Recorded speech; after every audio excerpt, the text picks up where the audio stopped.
Hi there, this is Brent. And this is Amanda. We are the Unreliable Narrators.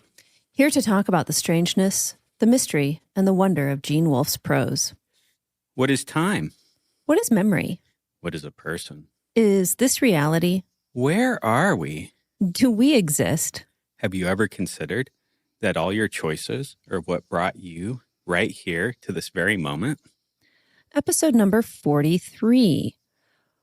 Take My Advice. Letters to the Next Generation from People Who Know a Thing or Two by James Harmon, published in 2002. Another bit of nonfiction Wolfe that I dredged up. Yeah, not one that I had heard about other than you found it and then ordered a copy. Yeah, I haven't seen it discussed a whole lot. But before we start talking about that, do you have an announcement, Amanda? Yes, I do. We initiated a giveaway on our last episode or a couple episodes ago. I don't know. It's been a little bit since we recorded, but we have a paperback copy of Return to the Whirl that is signed by Gene Wolfe. I picked it up at ReaderCon a couple years ago. Mm-hmm. It wasn't very expensive. It was in the dealer's room, and I think we need to find it a good home. So we'd ask people to enter by choosing their favorite Wolfe character. And we had some entries and used a random number generator. Random number generator being asking my son to pick a number between 1 and 6. And Kevin, you are our winner. So we will send you an email and get that shipped out to you. Well, congratulations, Kevin. Yeah. Who was his favorite?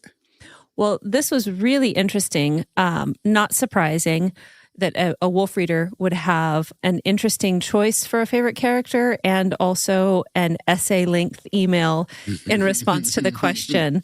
So he chose the Mother Kuman as his favorite Wolfe character and believes that she is the difficult-to-see solution to many of the solar cycle's misty mysteries and the key to the universe. And key and universe here are both capitalized.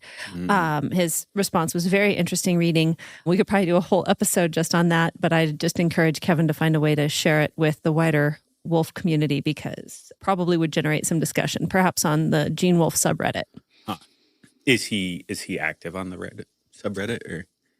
Let me check here. Oh, yes, he does have a handle on Reddit. I'm not going to share it on the podcast. What? But don't we want to dox him? No, we don't want to dox Kevin. I mean, on Reddit, I use my actual name in my handle, but most people don't. So yeah, I don't. I'm not sure that it matters. I'm not sure either. I mean, I think it's pretty well known, or it would be identifiable who you are on Reddit because you talk about the podcast. I just make sure that under my username, I don't do anything that I wouldn't want associated with the podcast. Mostly I, post on the Jane Austen subreddit and a few other things. So nothing too exciting. Well, congratulations, Kevin. Happy you won. We'll get that off to you. I'm sorry it's been so long, but yeah. We're in a recording studio now and my microphone is perfumed with cologne. Yeah. Previous this is the difficulty of living in community. The previous occupants of the recording studio, I don't think it's Axe body spray. It's probably something higher quality, but oh my goodness, it has the intensity of a junior high locker room in here. It does. I feel like I'm on the verge of a headache. Well, preemptive ibuprofen. And can we talk a little bit about Gene Wolfe's advice? Yeah.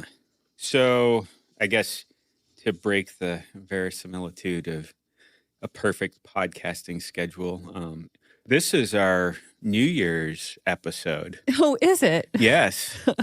And I guess listening audience, it is April in the recording studio. Mm-hmm. We had a bit of a mishap. We lost some episodes. Yeah, and that we had recorded in December and then lost some episodes. And then one of your hosts had a significant life change, which involved a schedule change. And so recording has been a little less convenient. Yeah. So anyway, this is This is take 2 of Take My Advice. Yes. Take Which my advice, the return. Take yeah, two. remix. Two advice, too helpful. I don't know. So, God's creation is a single seamless whole. Those 7 words are all you need to convey the most important principle I can ever expound to you. In L. Sprague de Camp's biography of Robert E. Howard, he relates that Howard, a good amateur boxer, had the odd habit of shadow boxing as he walked along whenever he felt himself unobserved. In truth, that isn't an odd habit at all. All boxers, amateur, I used to be one, and professional, do it. Great opening. Yes. God's creation is a single seamless whole. Yeah.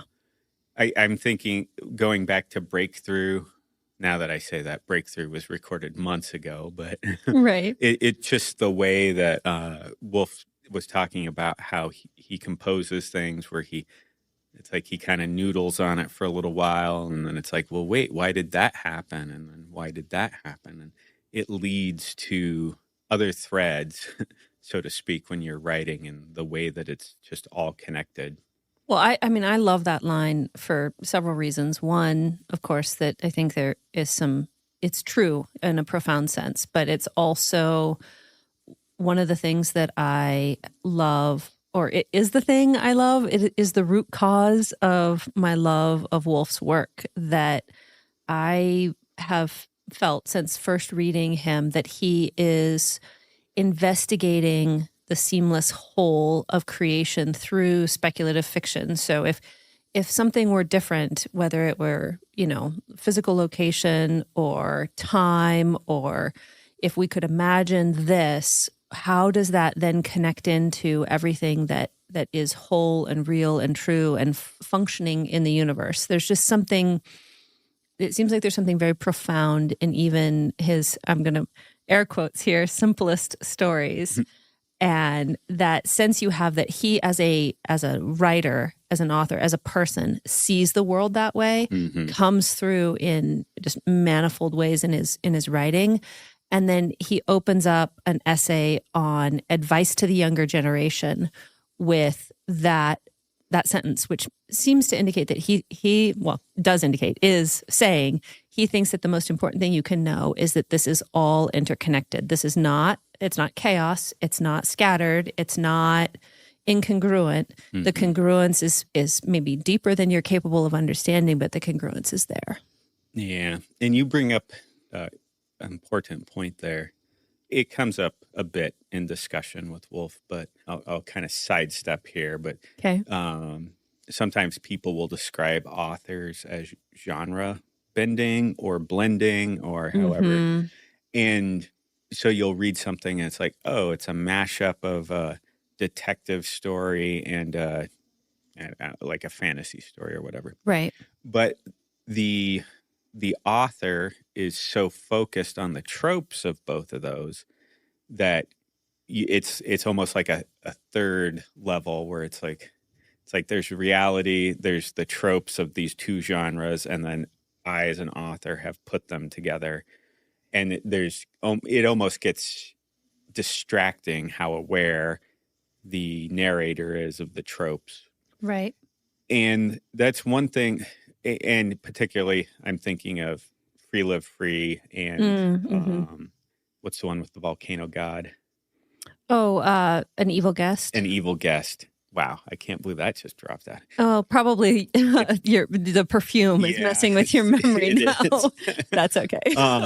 But so in Free Live Free, you have a witch and a detective, and that got a lot of pushback because people were saying this doesn't fit in one genre. Right. And Wolfe was like, go grab a phone book.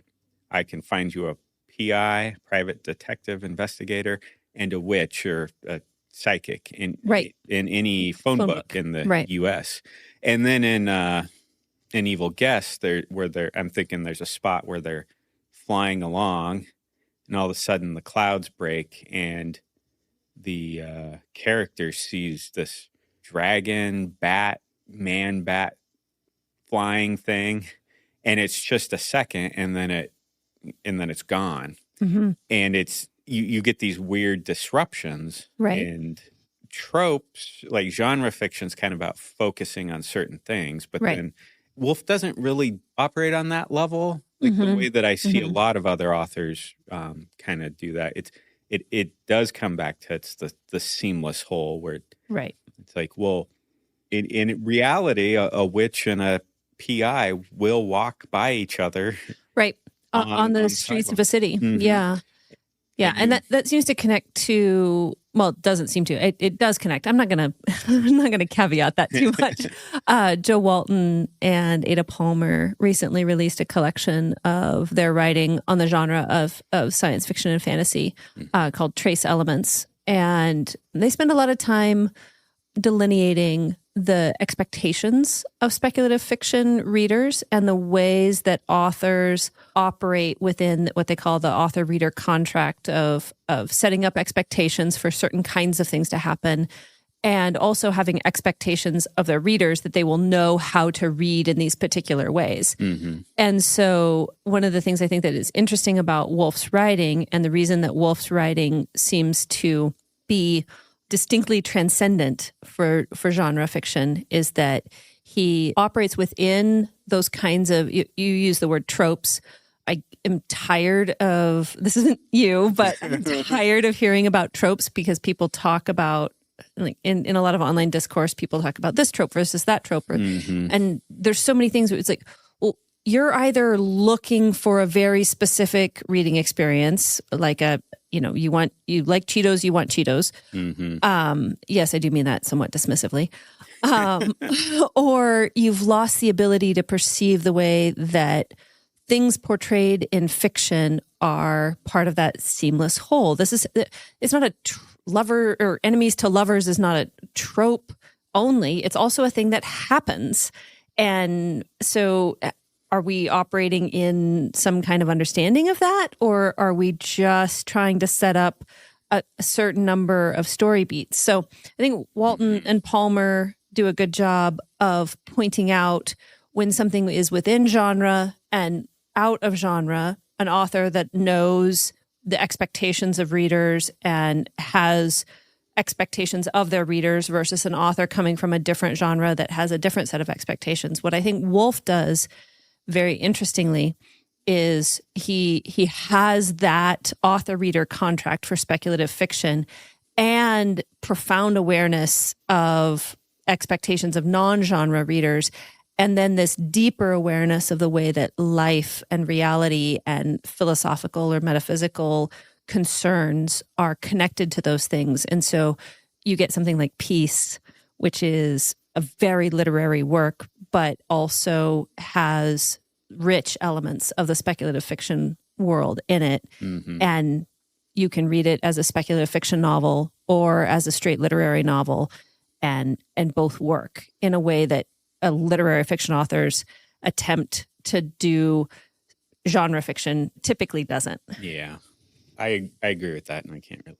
Okay. Well, we're pretty far from advice at this point. I realized as I was rambling through that last paragraph of talk that I'm just still talking about that first sentence, and we haven't really gotten to the advice part of take my advice. Yeah. So, what do you think about shadowboxing?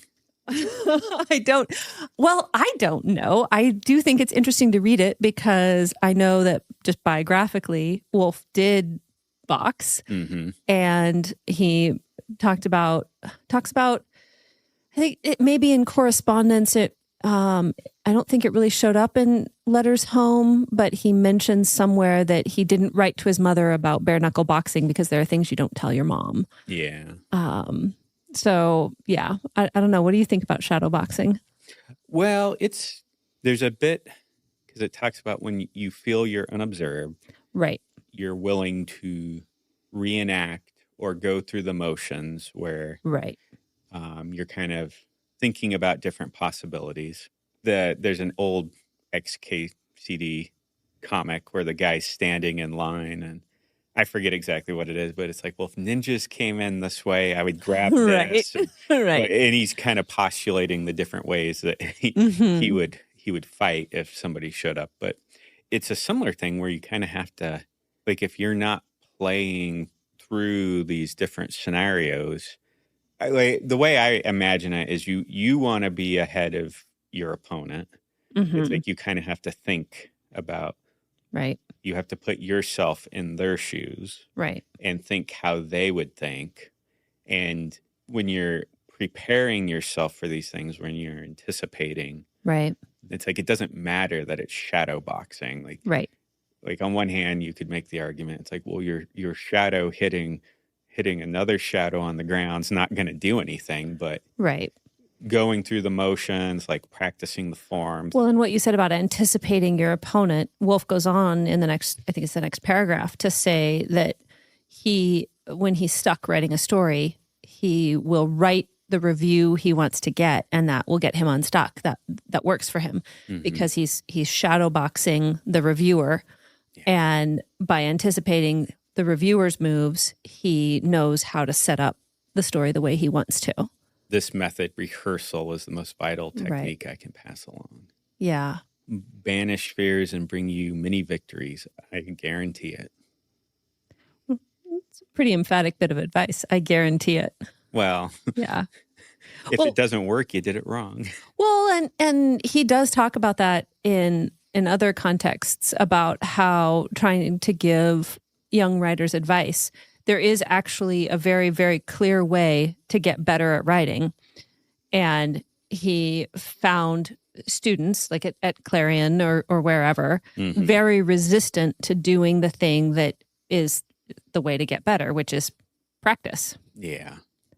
You say you want to be a writer, but if you don't want to sit down and write and rewrite and rewrite, then you don't want to be a writer. You want to have been a writer, or you want to look like a writer, or you want to be known as a writer. You want to be known as a writer. Yeah. Oh gosh.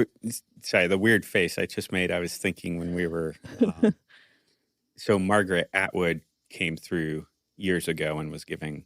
Oh yeah. A talk at the university. Yeah. Yeah. And of course, we got to the dreaded, does anybody have questions? Oh, yes, with mics in the audience and all of that. And there was a guy in the audience that clearly just wanted Margaret Atwood to read his fiction and tell him he was a good boy.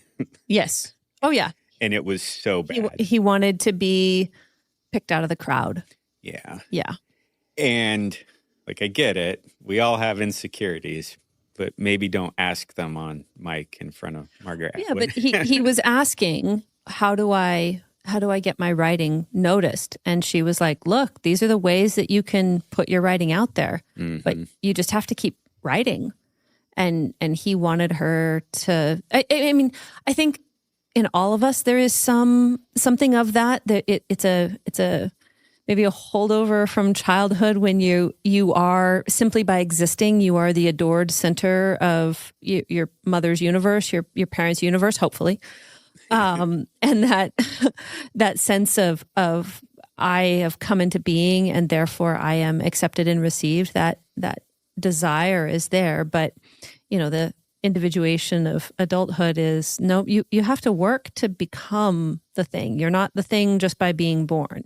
You exist and you have value and potential, but you are not, a writer or a musician or a sculptor or an athlete without practice, which is functionally the bulk of Wolfe's advice here is rehearse, practice. Technology is helpful. He has a bit in here about Shakespeare's quill and then the steel nib pen and then the fountain pen and then the manual typewriter and then the electric typewriter and then word processors. And he's like, and our plays aren't better. In fact, they're probably worse because the tool makes things easier, doesn't make it better. Yeah. What do you think of this line, history is the rehearsal of the race? I think it could go a number of ways. Why do you ask? Well, I ask because it could go a number of ways. Okay. I mean, there's a bit of that turning of that phrase, those who forget history are doomed to repeat it. He's kind of turning that on. It's like, right. Learn from those who've gone before. The other thing is like if you're not reading, yep, like if you want to write, you should read too. So Yes. like you need to practice on both sides of those. Right. See what other people are writing. Yeah, I mean, I read that as like sitting balanced between you have to learn history to know, and by reading it, like literal history, or just reading other writing to know what's happened before, and then that is a kind of shadow boxing. You're practicing. I also kind of thought of it as like the whole thing that we're doing here on Earth is a rehearsal for what we're going to be doing on some other plane of existence. Mm-hmm. And I don't know, it seems to fit that to me. So, yeah, there was I don't remember who said this now, but I remember watching a video many years ago, back when I was in college. It was a recording of I believe it was a Scottish preacher, but one of the lines that always stuck with me, I'm not going to attempt to replicate his accent, but it was this life is but the dressing room for eternity. right. It's like you have the choice of how you are going to clothe yourself, so to speak. Like how are you going to spend your time? Right. Are you going to wish that you'd done something, or are you actually going to do it?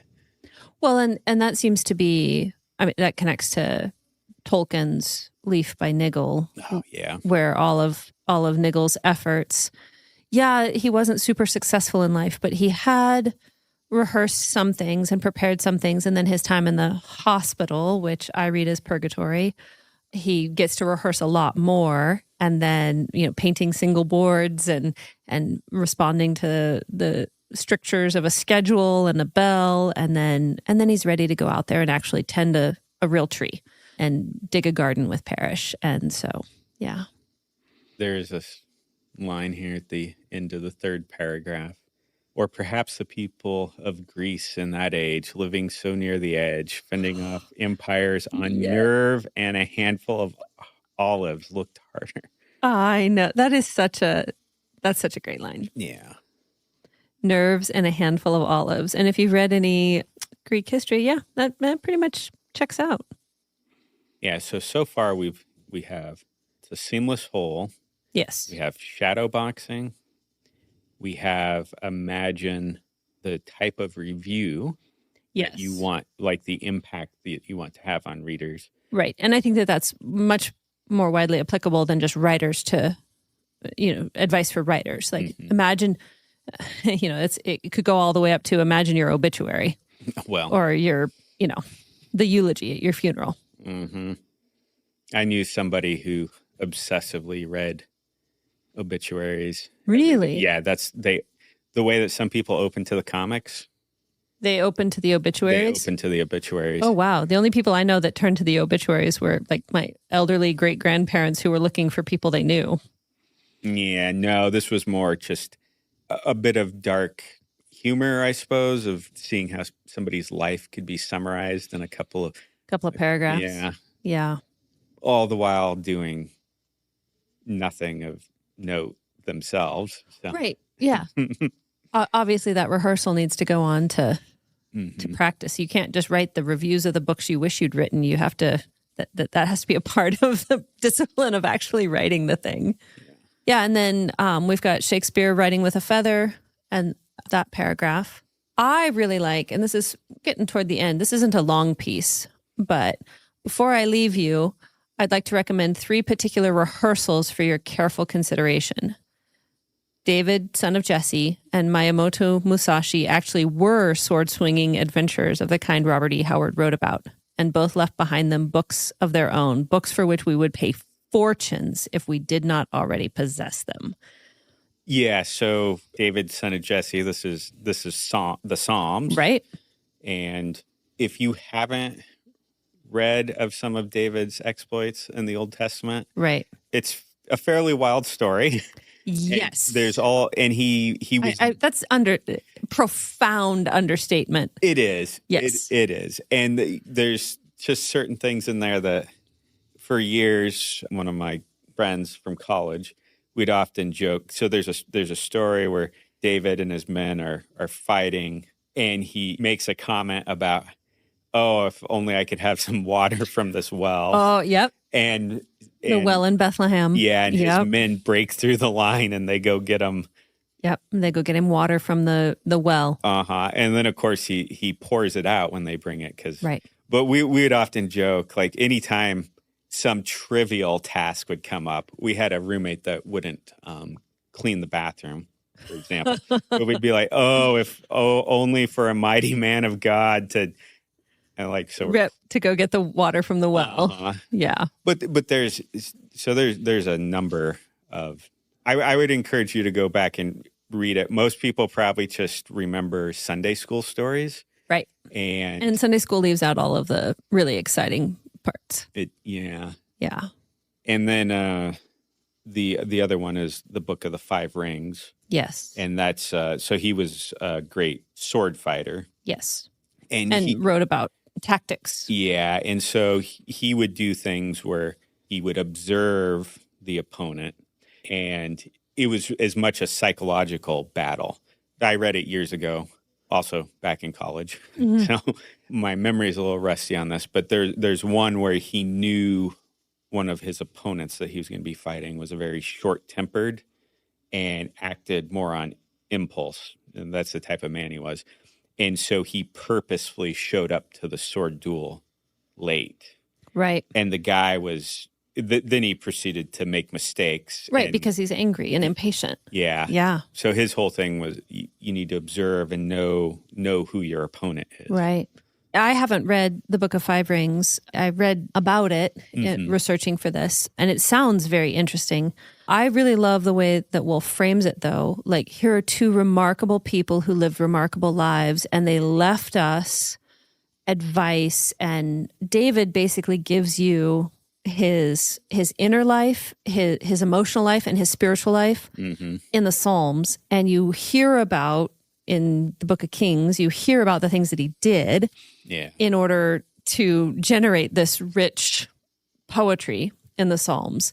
And so Wolfe saying, we would pay a fortune for these books if we didn't have them. Like if we knew about David and there was, some untranslated collection of his poetry, we would spend a lot of time and money getting that translated and available to us. And we just have it. Yeah. And I assume that, as he puts it together with the Five Rings, that here's someone else who lived a remarkable life and then wrote about how to live well in a remarkable life. Yeah. And I guess one thing, maybe what I was trying to say with go back and read it as an adult with David is a lot of people kind of go away from Sunday school with this idea like everything's perfect and squeaky clean, and like if you're in the Bible you didn't make mistakes and it all worked out for good, kind of like in a neat, tidy way. And so David this is not the story of David. You get a very it's not whitewashed. He's the youngest son, like he gets anointed and it's said he's prophesied that he'll be king. Him and the current king, he essentially initiates somewhat of a civil war by accident out of jealousy. Right. Because Saul has his own son, Jonathan. That he expects to be his heir. Yeah, but then Jonathan and David are friends. And Saul's daughter, David and her they seem to be interested in each other, but then there's like souring of that as time goes on.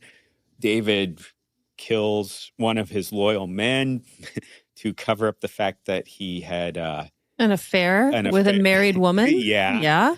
His sons end up causing another civil war. Well, yeah, one of his sons rapes his half-sister.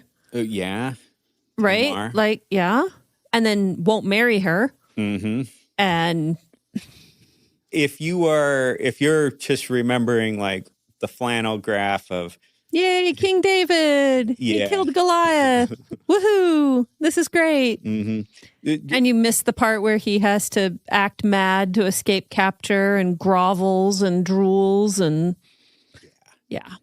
I think that the story is very, very clearly the story of a just a human being who makes human being kinds of mistakes, not like low level, I broke a coffee cup kind of mistakes, but he makes really significant, but really human mistakes.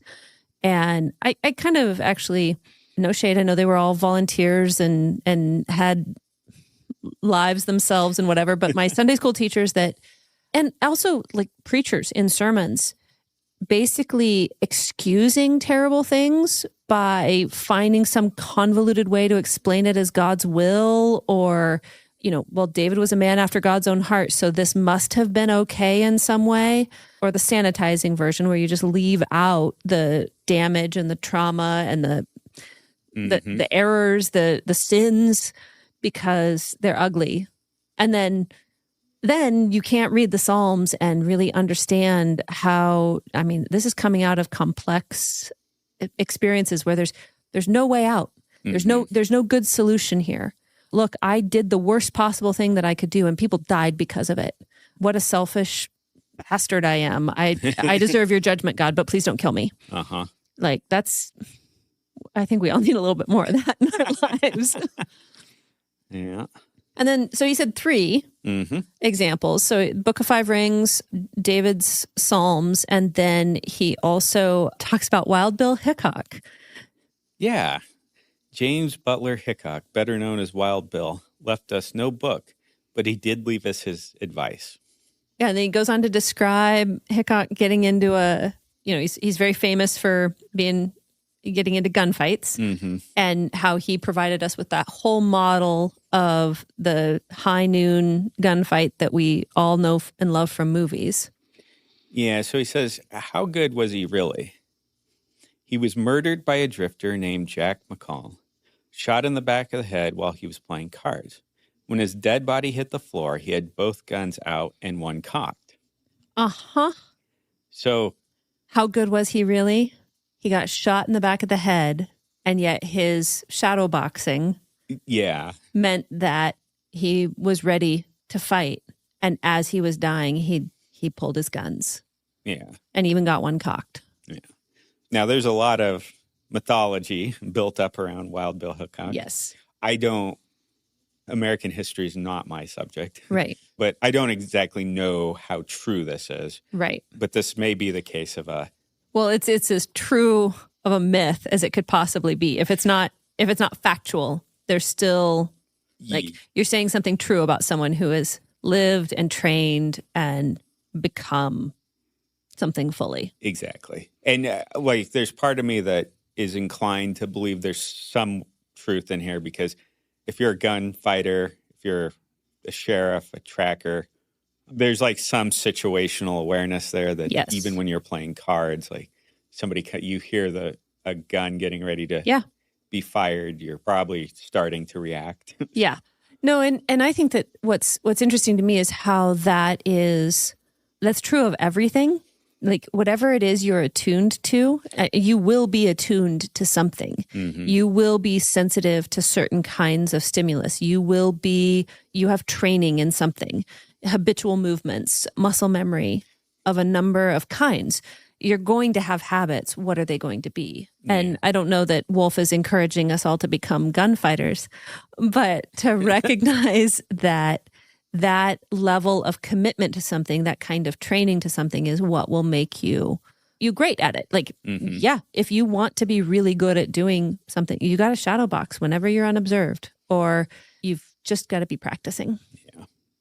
The other part, though, of Hickok's advice, because he tells a story, and the advice that Wild Bill Hickok gives is don't be a skeered. Yeah. Which is, it's colloquial, but I think that's very profound. Yeah, don't be afraid. Yeah, don't be frightened. Because, go ahead. Yeah, one of the stories, this one I read out of more of a history book than but he was a tracker, and he was guiding some people. A grizzly bear with cubs came up, and he went to shoot it, but the bullets just bounced off the bear's head. Because that's what happens with a grizzly bear.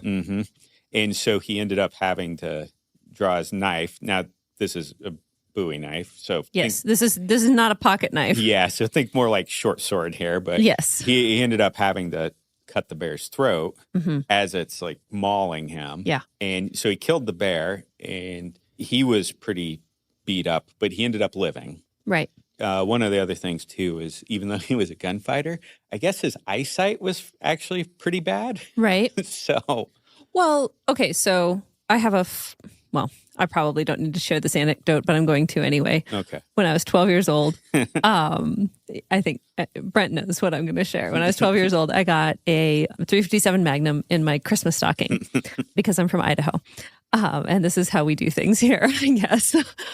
And I was very excited about my new 6-gun. And it was for me to carry while hunting. And a family friend said, "Oh, a 357. Well, might as well just file the front sights off of that." And I was like, "Why? Because it doesn't matter if I hit a bear with it or not." And he's like, "No, it'll hurt less when the bear shoves it back down your throat." So Wild Bill Hickok's guns not being able to penetrate the grizzly bear's skull. I mean, the lore of those bears it's legitimate, right? These stories, that's actually real. Their skulls are very thick and very hard. And bear hide is also very thick and very elastic, so they don't bleed out easily.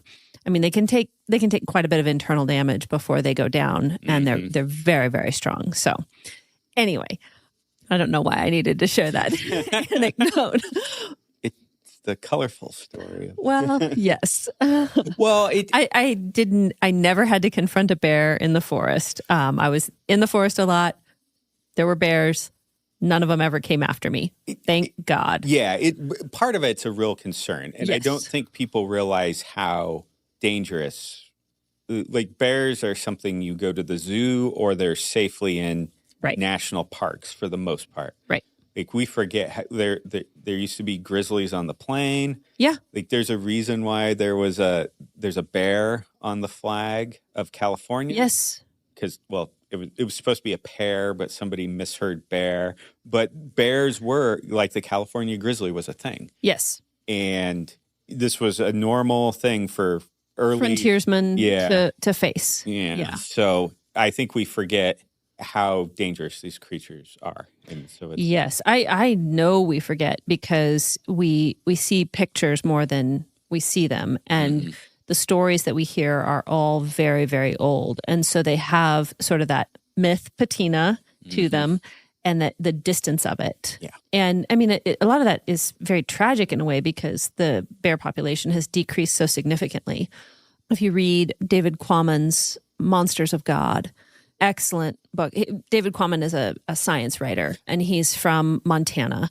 And he's incredibly gifted prose stylist. And he's done a lot of traveling and reporting.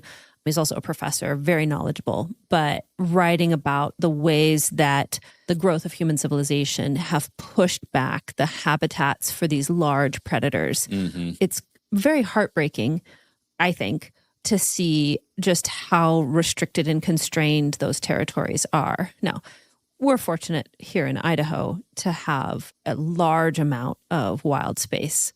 And even the places that are relatively well settled, there's still plenty of wilderness around. So we have a lot of bears here, and grizzly bears are absolutely terrifying. They're huge and they're powerful and they're aggressive. But even a black bear will ruin your day. Yeah. Unless you have a rifle. So after don't be a scared, Yes. we have everything can be referred to everything. Remember always that God's shirt was and is one seamless whole, for which once we cast lots. That is an incredibly powerful outro here. Wolfe, again, he reiterates what he said in the beginning, that creation is a seamless whole. I love the way he puts everything can be referred to everything. That's, sorry.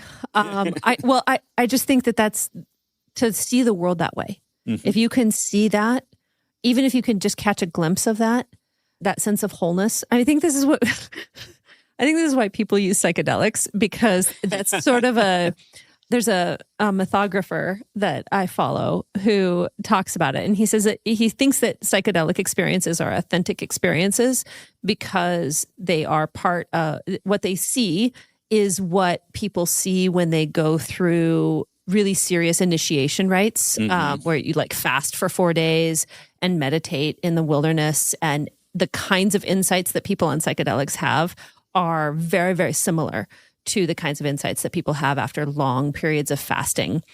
He works with groups that do this, but he says it's a shortcut. It's cheating. And he doesn't think that those psychedelic experiences are as durable as the initiation rite type experiences where people go and they prepare and they spend weeks or months or even years in preparation and then have this experience of fasting and meditating and then have these kinds of insights. But that what they tend toward, everybody's experience is their own, but what they tend toward is this very sentence: everything can be referred to everything. The stars, the caterpillar, the deer that keeps coming by your camp, and that relates to your neighbor, which relates to, I don't know, that piece of art you saw, and everything can be referred to everything. I love that line. But then Wolfe reminds us of, and actually we're recording in April, so this is good timing. It was last weekend that the Christian church celebrated Good Friday, which is when Jesus was crucified, and the guards did not want to tear his tunic or divide his tunic between them because they get the spoils of a crucifixion. Here's a garment that was woven as a seamless whole, and they didn't want to cut it apart, so they cast lots for it. Yeah. And so just for listeners who aren't familiar with that, so Gospel of Luke, Gospel of John. So Luke 23, 2 other men, both criminals, who were also led out to be executed. When they came to the place called the Skull, they crucified him there among the criminals, one to his right, the other to his left. Jesus said, "Father, forgive them, for they know not what they are doing." And they divided up his clothes by casting lots. So, and then in John, when the soldiers had crucified Jesus, they took his garments and divided them into 4 parts, 1 part for each soldier, also his tunic. But the tunic was seamless, woven from one piece from top to bottom. So they said to one another, "Let us not tear it, but cast lots for it to see whose it shall be."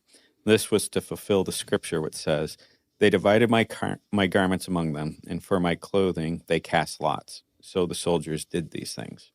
And often we think about clothes, ancient clothes, in terms of the modern textile industry. Right. But one thing to note here is so part of their payment was they would tear the clothes of the criminals. And so if you're thinking of terms more of like the clothing is patchwork together, or you're using bits to mend other ones, that's why they're doing this. And like clothing was endlessly recycled. Because it was so expensive, like expensive in the terms of growing the materials. So you're talking about these are linen garments or they're wool, which both are labor intensive to grow and prepare. And then weaving was the full-time occupation of essentially every woman in every household. Yeah. Spinning thread and weaving cloth. And so a seamless tunic, like we'd be describing, is probably it's a multi-month process. Yeah. For a woman to weave. Yeah, and then so they recognize the value in it, and they're like, well, if we cut this, we're gonna ruin it. Right. So, and there's a note in there at the end where it's like, "Don't be scared. This is because I have seen so many fail through timidity, and so few through being overbold." Which, I realized I got distracted by the bears. I wanted to spend some more time on that. Seen so many fail through timidity. I think is it a human universal? To fail through trying too hard is vanishingly rare. To fail because you didn't have the guts to go for it. Yeah. And I think that I think that I have tended to think of this in terms of you're taking a risk where like you could lose all your money, or you're taking a risk where, well, you could die in an accident. I think of failing through timidity, of failing because of being afraid of those real consequences. And what that framing hides from myself, I hide from myself, is that what I'm afraid of is trying and not succeeding. I'm not afraid of trying and dying. Mm-hmm. I'm afraid of trying and being a failure. Yeah. Well, what a stupid thing to be afraid of. Well, you're you're playing it safe. If I don't try, then you fail 100% of the time. Yeah. So. No, I have a 100% success rate at failure by not trying. Yeah. Yeah. Well, it's all about the frame narrative. I failed successfully because that's right. what I... Yeah. Yeah, there's a bit there. Well, I mean, I don't have the exact chapter and verse here, but there's the parable of the talents. Oh, yeah. So Jesus tells a parable along this lines where a master of the house is going away and he has servants at the house, and he gives them each a different sum of money. Right. And so he's like, well, It shows up in Matthew 25, starting in verse 14. Thank you. The internet just helped us out here. I didn't know that off the top of my head. Yeah. He gives them each different amounts of money, 5, 2, and 1, I think. Yeah. Mm-hmm. Well, and so the servant that gets 1, so we kind of get a little bit of a what the master didn't trust him with as much. So he's afraid to do anything with it, and he goes out and he just buries it in the field. Mm-hmm. So it won't get lost. Yeah. So it won't get lost. And when the master comes back, he's like, well, you could have at least put it in the bank and gotten a little bit of interest off it. Right. You were so scared to do anything, you did nothing. Yeah. There's an aspect in there, because I think we, as humans, I think there's a bit of the crowd think, the group think, right, herd mentality, whatever you want to call it, where there's these safe, predictable paths where it's like, oh, this is what should happen. And I think we've all got these. Like, I'm of the age where the received wisdom that I got from the elders growing up, my aunts, uncles, great aunts, grandparents, it's like, oh, you go to school, yep, you graduate, you go to college, you get a good paying job, you get married, you buy a house.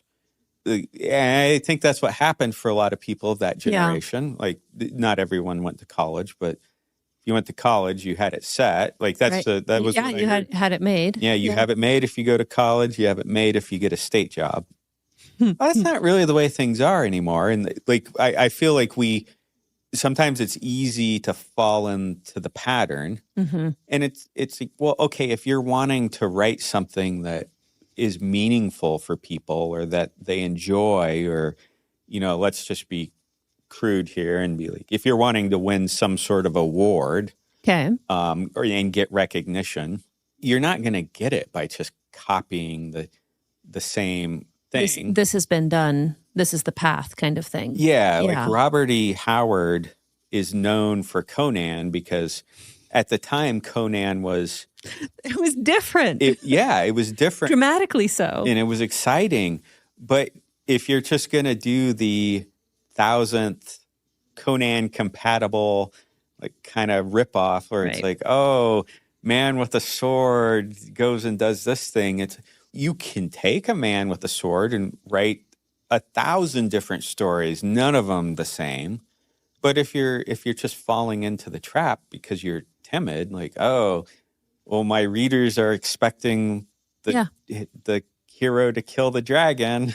So I guess that's what we have to do. Yeah. It's like, I feel like we're just, right now what you're doing is obliquely describing how Gene Wolfe wrote The Wizard Knight and how different it is. Like, you're just expecting the guy to kill the dragon, but then is that what happens? I was kind of thinking about that after I started talking. I was like, oh, you're like, I talked myself into describing Wizard Knight. Yeah. Oh. Yeah, but this is where it's like creation's one seamless whole. Yeah. You're going to cast lots for, like, spoiler here, even Peter denied Jesus. Yeah. You're casting lots for this. Right. And it can't be divided.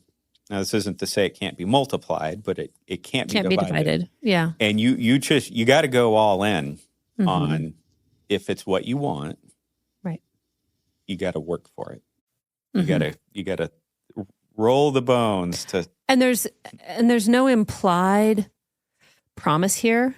No. That you roll those bones or you go, if you go all in, you will succeed in any sense of like, you'll win an award or you'll make money or people will know your name.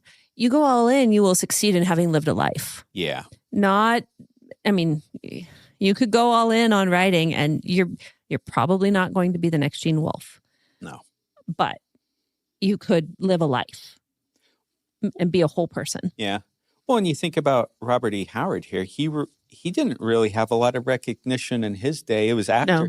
Yeah. He ended up committing suicide, but afterwards, people realized that this was worth reading. Yeah, he got a much wider audience, and then that story is repeated many times, right? Like that's Herman Melville's story. That's like over and over and over again. I mean, Emily Dickinson. Yeah, I might be kind of stretching the truth there, but then well, no, but it's like, would you rather live and be Herman Melville and you wrote something that was kind of successful and then you tried to do more and more ambitious things and then they were less and less successful as you went on and you died kind of in obscurity, but then history remembers your great work as a great work and recognizes it? Or even if not, right? Like, So let's say we didn't ever discover that Moby Dick was really an incredible novel. Maybe it just languished and it wasn't really recognized. Well, Melville still lived. Mm-hmm. He kind of went all in on his things and he was like, no, I wrote Moby Dick and that was, my whale novel and now I'm going to write a Kraken novel. And he was committed to it and as creative as he could be. And any day that he got up and actually put something together, wrote something that he was internally satisfied with or recognized as being real and okay, this was the best I could do today, that's a good day. Yeah. And no, thanks for pointing out that there's no implied promise there. Yeah. And going back to the unknown preacher that I watched a video of in college, where it's like that this is just a dressing room for eternity. The idea, like, what sort of person are you going to become by doing what you do? Right. Like it's better to be the actual thing that you desire to be, whether or not anybody acknowledges it. Because you think of all the people that you interact with day to day. Every person has some desire.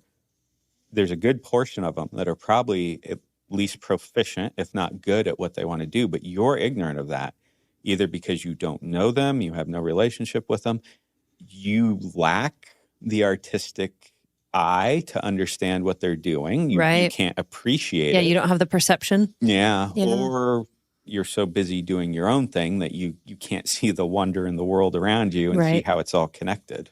Yeah. So don't be scared. Don't be scared. Yeah. Yeah, you're more likely to fail through timidity.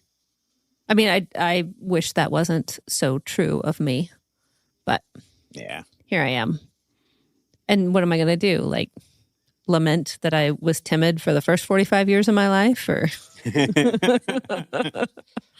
I don't know. It might make a good birthday card. Hallmark birthday card. Yeah. No. Do you have anything else that you want to? I really liked this essay. Take my advice. I think Wolfe packed a lot of depth into what essentially were 2 points, which is that God's creation is a seamless whole, and if you're going to be what you're going to be, you got to practice. Oh man, you know what? Something I wasn't even thinking, because this is our second take on this. The editor of this book, he got this idea, take my advice. He just randomly sent out letters to people. Right. Just asking people to give him advice. Uh-huh.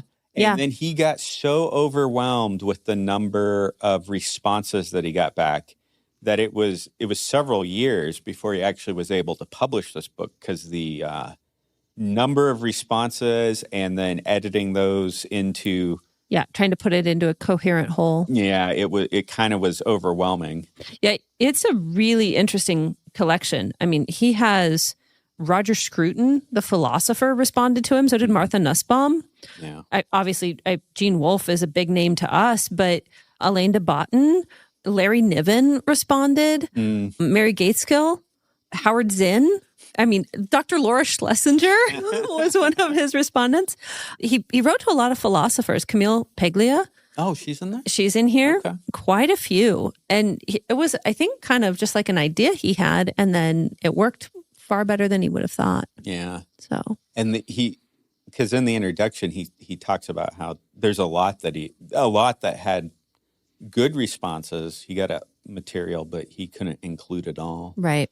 So, yeah. There's a lot of interesting stuff in there. There are, a lot of different approaches to the advice. My favorite are the ones that just like plunge right in and give you something. Some of them kind of talk about themselves more than like, oh, well, I was honored to be included kind of thing. And I like the entries that are just like straight to the point. Like, hey, go do something, and then just assert something emphatically, maybe a little wildly, maybe idiosyncratically. It's an interesting collection. Yeah. I meant to front load that. Oh, well, here we are. Yeah. All right. The Unreliable Narrators are Amanda Patchen and Brent Towle.